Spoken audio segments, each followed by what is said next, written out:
Senator Cruz. Thank you, Mr. Chairman.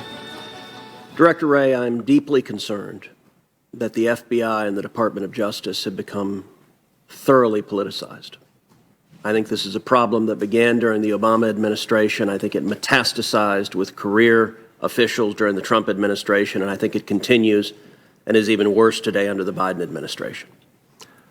I don't believe you personally reflect that politicization, but I think you've been unwilling to root it out and unwilling to hold people accountable for the politicization. I hear regularly from FBI agents and from professionals at the Department of Justice who are dismayed that our law enforcement has been weaponized and politicized rather than remaining apolitical as it has been for the history of our country. Yesterday, it was reported that Project Veritas had obtained a copy of an FBI training material which listed various symbols and themes which, in the FBI's estimation, were indicative of, quote, militia violent extremism. Now, these symbols weren't things like the Ku Klux Klan or the Nazi Party, which naturally would be symbols of that, but instead they included, rather astonishingly, patriotic symbols of our nation and our history. Included on this list is the Betsy Ross flag. Now, that's fairly remarkable that the Betsy Ross flag in the FBI's indication is indicative of militia violent extremism, because among other people who have been publicly alongside the Betsy Ross flag, we have President Barack Obama, who was sworn in directly underneath two Betsy Ross flags. But it's not just President Obama. We also have President Biden, who was sworn in under Betsy Ross flags. It's not just the Betsy Ross flag. Also on this list is the Gadsden flag as a symbol of violent extremism. Now, the state of Virginia has a license plate for the Gadsden flag, as do many other states. I think people would be astonished to find that having that license plate, the FBI indicates that you're a violent extremist. Also included on this is a text that I was particularly struck, is the Gonzales battle flag. Come and take it. As indicative of being a violent extremist militia. Well, I will self-report right now that every day in the Senate I wear my boots that have the Gonzales battle flag on the back of them. Director Wray, what are y'all doing? This makes no sense.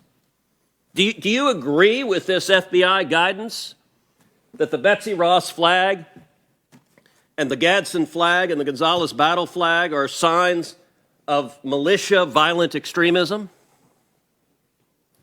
Well, Senator, I'm not familiar with the particular document you have behind you, and I'm not in the practice of trying to comment on documents that I haven't recognized. But I will tell you that when we put out intelligence products, including ones that reference symbols, which we do across a wide variety of contexts, we usually take great pains to put caveats and warnings in the document that make clear that a symbol alone is not considered evidence of violent extremism, and it's... Well, but Director Wray, you don't include things like Antifa, you don't include things like Black Lives Matter. Instead, you identify patriotic Americans as suspects, and I would note there's a pattern of this.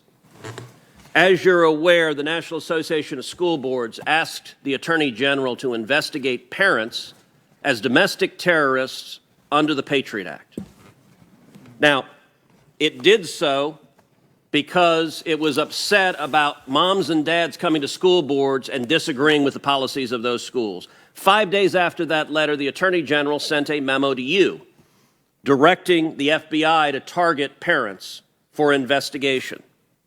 Since that time, the National Association of School Boards has apologized for the letter because it was so indefensible, but that hasn't stopped the FBI. In fact, you've created a specific threat tag directed at parents. So let me ask you, how many moms and dads who have spoken up at school boards has the FBI interviewed or investigated since the memo from the Attorney General? Well, first off, I'll say I'm not aware of any. But second, let me address the issue. You're not aware of any? Like the House of Representatives has written you and asked you about it. If you would let me. So please finish, answer. Please.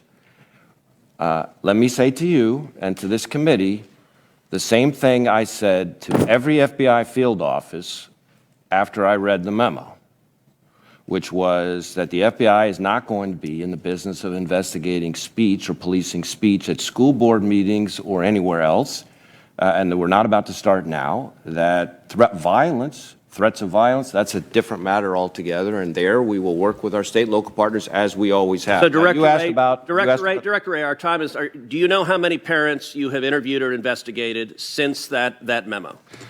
I am aware that we have had a small number of assessments, which is less than an investigation, and a few full investigations. Hold on. How many have you interviewed? Let me finish. I'm asking a question. Our time is limited. I don't know the number, but that not necessarily. But let me finish. That are not necessarily of parents. We have individuals who have made threats against a variety of people.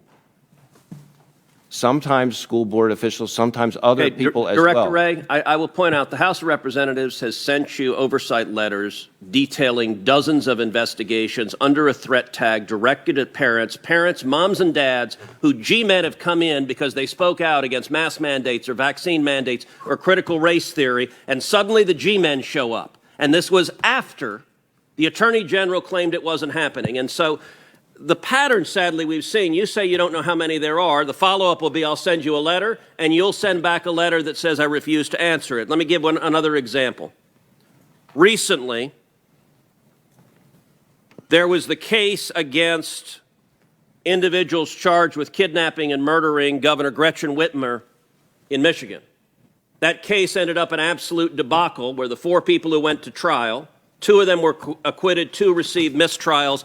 None of them were convicted on even a single charge, and the basis of the defense was entrapment, that the FBI, that paid enforcements for the FBI, had suggested and had incited the conduct. Let me ask you, how many FBI agents were disciplined or reprimanded after that disastrous case and the misconduct that led to every defendant being acquitted or having a mistrial on every charge? Senator, I can't comment on a personnel matter. I can tell you that that case, as I understand it, is now pending a retrial, as I understand it. Well, the special agent in charge of that case has now been sent to D.C., to the Washington, D.C. office, and now leads the investigation regarding January 6th. Is that correct? That doesn't sound right to me. That does not sound right. The name of the individual is Stephen D'Antuono. It was run out of the FBI Detroit field office. And by the way, I will point out that the lead investigator, Special Agent Track, are you aware that he was apparently fired for allegedly beating his wife after coming home from a swingers party, and he'd made multiple derogatory political posts about President Trump showing political bias? Are you aware of that? I am aware of, I think, the incident you're describing and action that was taken about it. To clarify on the first part of your question, Mr. D'Antuono was the special agent in charge of the office, the Detroit field office, and is now the assistant director in charge of the Washington field office. I thought you were asking about the agent who was responsible for the. So the guy in charge got promoted and is now in charge of the January 6th investigation. The guy in charge of the whole Detroit field office is now in charge of the whole Washington field office. That is astonishing.